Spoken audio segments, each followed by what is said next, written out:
Assalamualaikum warahmatullahi wabarakatuh. Perkenalkan, nama saya Silvina Dwi Kestiawati, NIM 2011050100032. Saya dari kelas Perbankan Syariah 1. Saya kelompok 9 pengantar bisnis Islam. Di sini saya akan menjelaskan tentang reputasi perusahaan. Nah, apa sih itu reputasi? Reputasi itu kepercayaan menyeluruh atau keputusan tentang tingkat di mana seluruh perusahaan diberi penghargaan tinggi dan terhormat. Reputasi perusahaan merupakan unsur terpenting dalam dunia bisnis, karena baik buruk dalam reputasi perusahaan itu merupakan indikator penting dari keberhasilan perusahaan. Keadaan reputasi perusahaan sendiri itu tergantung pada perusahaannya, kemudian akan tergantung pada komunikasi yang diberikan kepada pasar.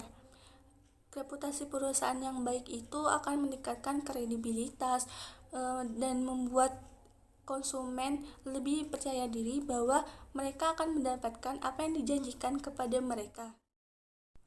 Nah, selanjutnya metode penilaian reputasi perusahaan. Salah satu metode penilaian reputasi suatu organisasi adalah Harris-Fairburn Reputation Question, yang di dalamnya terdapat elemen. Yang pertama, emotional appeal, yaitu daya tarik emosi.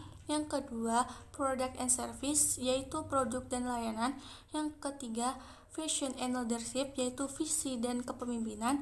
Yang keempat, workplace environment, yaitu lapangan kerja. Yang kelima, financial performance, yaitu kemampuan keuangan. Yang keenam, responsibility, yaitu tanggung jawab sosial.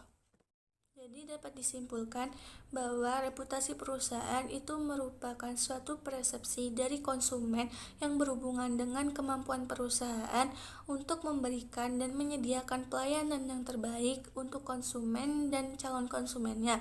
Ada beberapa faktor penentu keberhasilan reputasi perusahaan. Yang pertama, kualitas pemikiran strategi.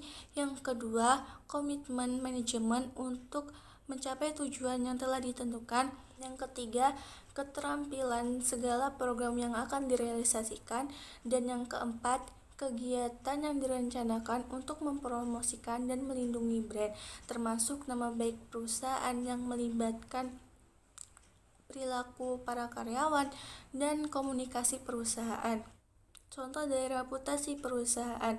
Reputasi itu kebanyakan digunakan sebagai pegangan dalam mengambil keputusan. Contohnya ketika mengambil keputusan untuk membeli barang atau jasa yang dihasilkan perusahaan, kemudian berlangganan dan merekomendasikan produk perusahaan kepada orang lain, sehingga perusahaan itu memiliki reputasi di masyarakat.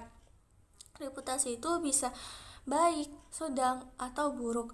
Nah, reputasi yang buruk itu bisa menimbulkan dampak negatif ke operasi bisnis perusahaan dan juga melemahkan perusahaan itu untuk bersaing. Baik, cukup sekian penjelasan dari saya.